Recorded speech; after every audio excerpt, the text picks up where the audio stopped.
you do have one guy who, yeah, he's smaller, but he's a top fighter. He can punch, and he's fighting a guy who's not a top pro fighter, who's bigger. I can see Tank just outboxing him and making it real easy. Tank Davis is a violent human being. He's a savage, and he didn't feel in his element. It's a real thing. It's a real thing. If you're from the hood, you will know. Boxing pros believe Jake Paul doesn't stand a real chance of surviving against Gervonta Davis. Shakur Stevenson explains that even with Jake's massive size advantage, it won't be enough to beat Tank. He says Tank's superior skill and experience will take over the fight. Shakur predicts that Tank won't chase a knockout. Jake's just too big to drop easily, but instead, he'll outbox him from start to finish and take the win by decision. Difference between these two guys. I mean, size will play some part of the fight, but if I'm thinking like I'm Tank, I'm probably just gonna go out there and try to outbox him and use my knowledge and IQ against him. So I can see Tank just outboxing him and making it real easy. Is there any way you could, any realistic or legitimate way in your mind you could see Jake Paul winning a fight against Tank? No. No way. Nope. Not a lot of people have talked about Jake and said he's got good power. Not even and I get anything could technically happen, but you don't even see a realistic shot where he could land one big punch, and Tank being so much smaller, he just can't handle the power. Nah, not at all. I think Tank is he's been boxing his whole life. He's been boxing since a kid, so I doubt like that's gonna be an issue or problem. I think Jake is good for where he's at, but I think it's just levels. Do you see a more likely chance that Tank wins by decision or by knockout? By decision. I mean, that guy's too big. I don't think that he's just going to knock that guy out. So I see him like outboxing him. Could you see a realistic possibility where Tank could knock him out? Although more likely that it is, like you just said, a decision. Nah, I don't see him knocking him out, no. Will you watch, Shakur? I mean, no. Obviously, no? Hell no. Nah, that ain't really like... I mean, like I said, here's the thing. Like, I got two sides of me when it comes down to I got a business side, then I got a competitor side. And from the competitive aspect, it don't excite me for me to be like, okay, I want to watch it. Showbiz the Adult explains that Tank has already proven he can handle taller, stronger opponents like Ryan Garcia. He reminds everyone that Ryan wasn't just taller. He was faster, explosive, and dangerous. Yet Tank still found his rhythm and beat him decisively. The YouTuber and analyst points out that if Tank could close the distance on Ryan, a true boxer, then Jake Paul will be no different. Jake's size might look like an advantage on paper, but Kais insists boxing is about distance, timing, and ring IQ, areas where Tank shines. He believes Tank has mastered reading movement and setting traps, and once Jake steps into that ring, those instincts will surface fast. Emotionally, see if he's rattled. See, when it's all said and done, the whole talking shit goes out the window. Jake's scared. And let me tell you this too. I looked at that, I'm sizing them up. I'm looking at Tank and Jake, and I'm looking at him. Tank can reach him too. He reached Ryan Garcia. He reached Mario Barrios. I was like, he ain't gonna be able to reach him. He's gonna reach him. I saw Tank's gonna reach him. He knows he's gonna reach him. Listen, I want to say this too. Funny as hell. Before I say all this, Alicia Baumgardner, shout out to you, girl.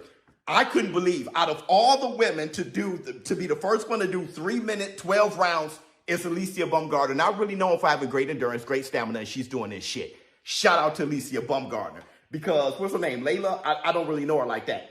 But she looks like she ain't rattled by Alicia. So that's a perfect dance partner for that. Trying to drag Alicia Baumgardner into lake water, see what's going on with that. Shout out to Alicia Baumgardner. But let's get back to Tank.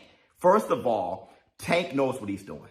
Tank Davis, he said, he was just making all these implications that it's going to be scripted. When he said, you're paying me, and then he was like, yo, you're going to have to give me extra. And then he said that this is scripted. At the end of the day, I gave this little guy an opportunity. He should be thanking me. I'm paying him. I'm his boss. He reports to me, and I'm going to fucking son him on November 14th. So fuck you, little man. You paying me?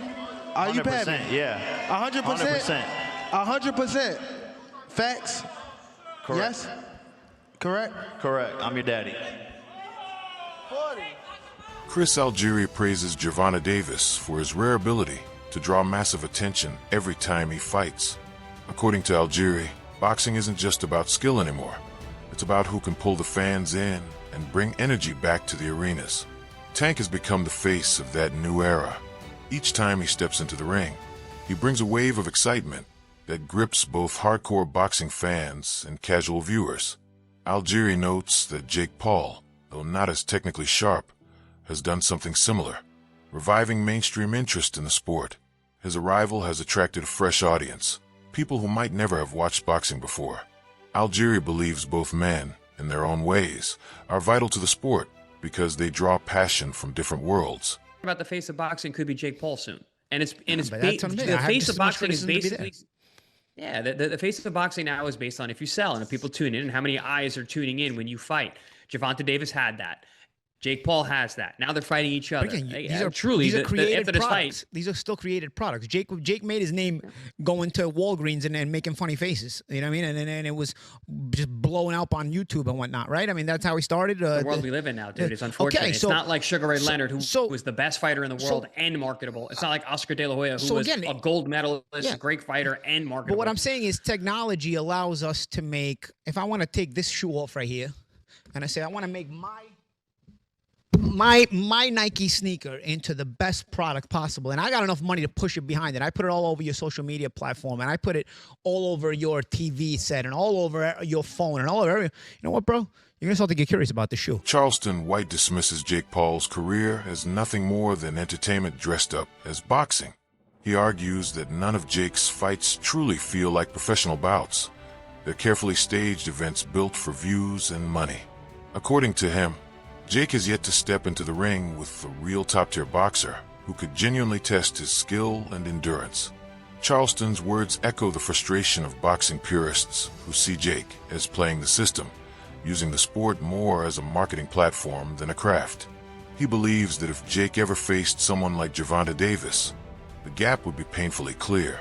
Davis's training, reflexes, and experience against elite fighters would expose Jake's lack of depth. For White, Jake's fame can't hide one truth. Exhibitions don't create legends. Real fights do. YouTube boxing and what people say is going on in the media, without a doubt, I think Charleston White is 100% right about that. Don't believe anything you hear. Don't believe anything you see. Wait to see how things play out, and ultimately everything will come out in the wash. Well, going into this fight with Gervonta Davis, I had my concerns about the fight because of the same type of reasoning that Charleston White used, except for mine is slightly different. I don't think that either one of these guys are going to try to do too much damage to each other. Number one, because if it's scripted, which more than likely to an extent it will be, Gervonta Davis is not going to put himself in a situation where Jake Paul is going to actually be able to hurt him. And with these 12-ounce gloves on top of Gervonta Davis's hands, which is bigger, 2 ounces bigger, Teddy Atlas, one of boxing's most respected voices, compares the potential Jake Paul versus Gervonta Davis fight to the time Jake's brother Logan stepped in with Floyd Mayweather. He explains that while Jake might hold physical advantage, it's Tank's experience that will truly define the outcome. Atlas describes Tank as a dancer, a fighter who commands rhythm, pace, and energy like music and motion.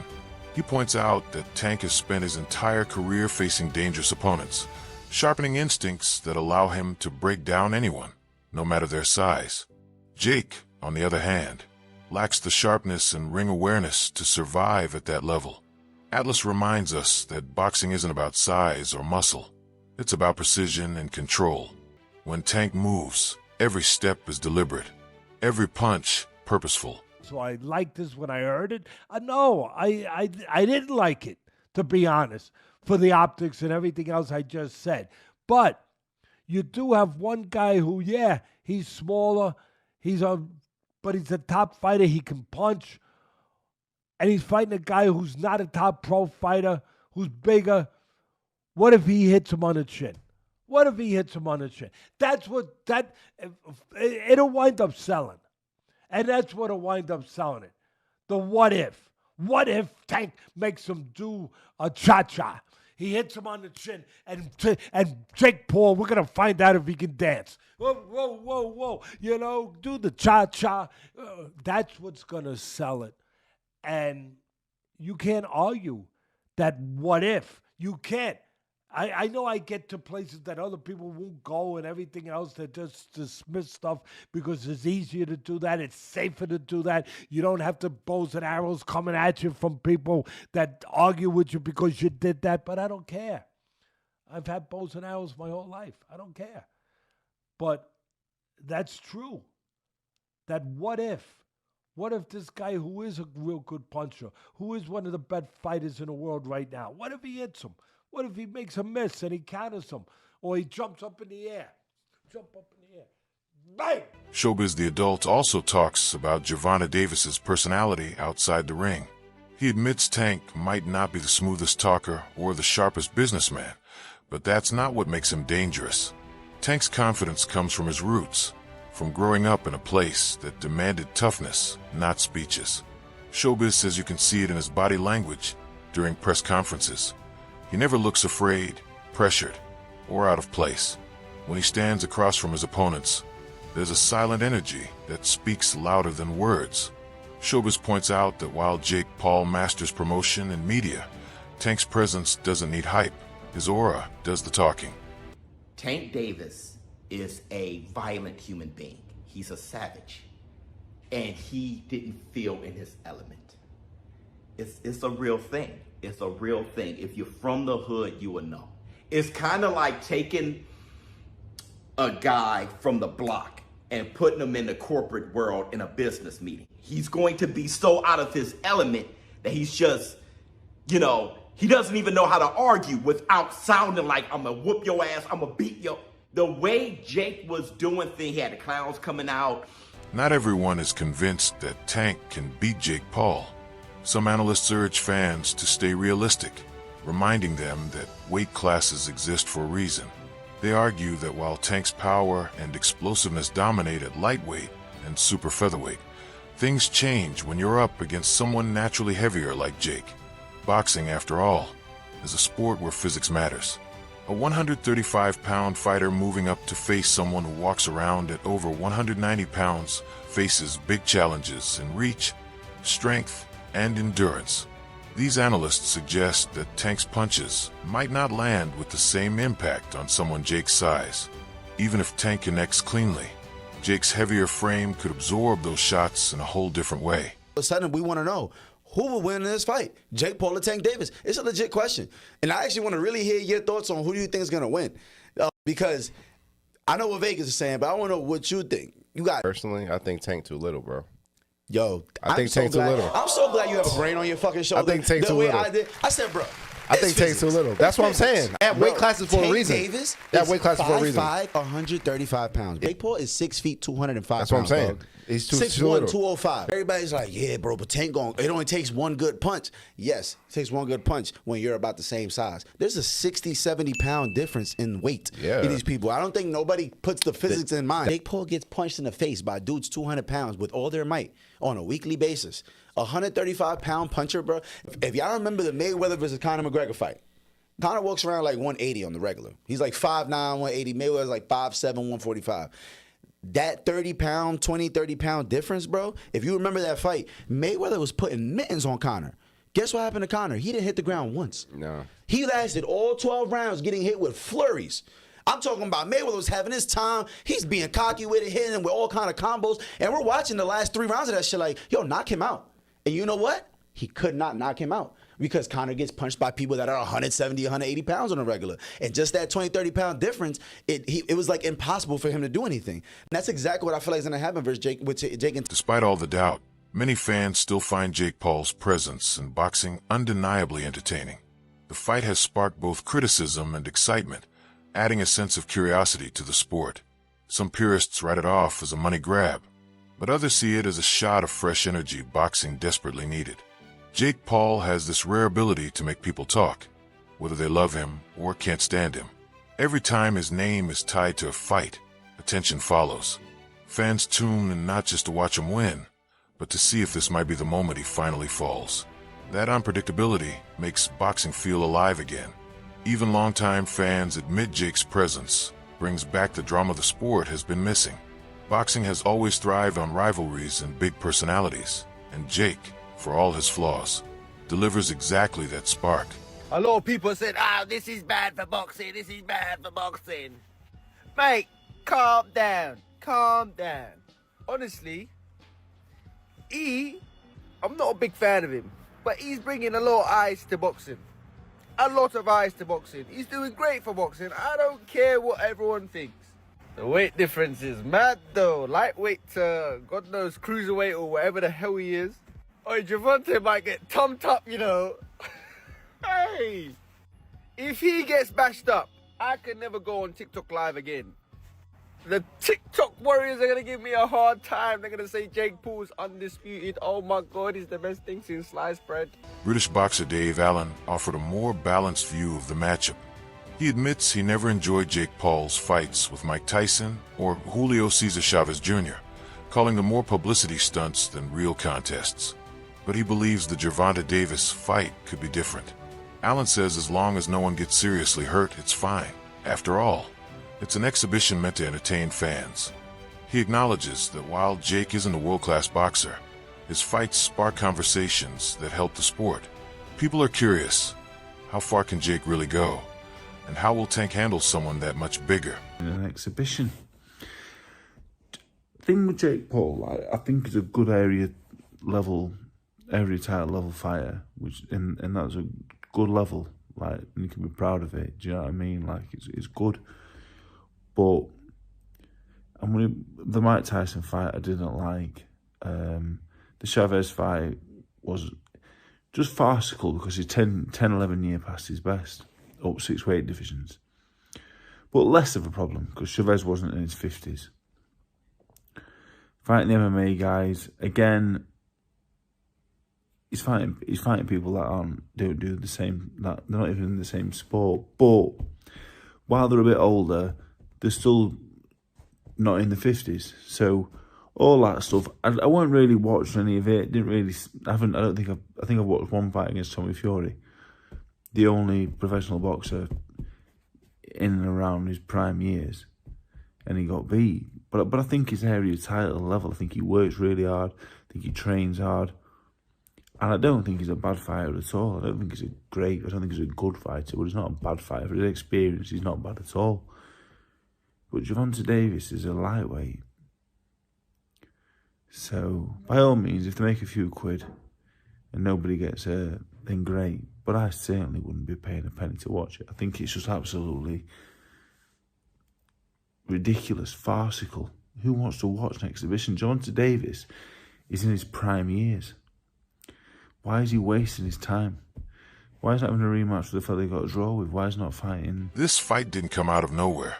Reports reveal that Gervonta Davis has mentioned Jake Paul several times over the years, teasing the idea of a future showdown. Fans have long wondered if it would ever actually happen. And now, the talk has become real.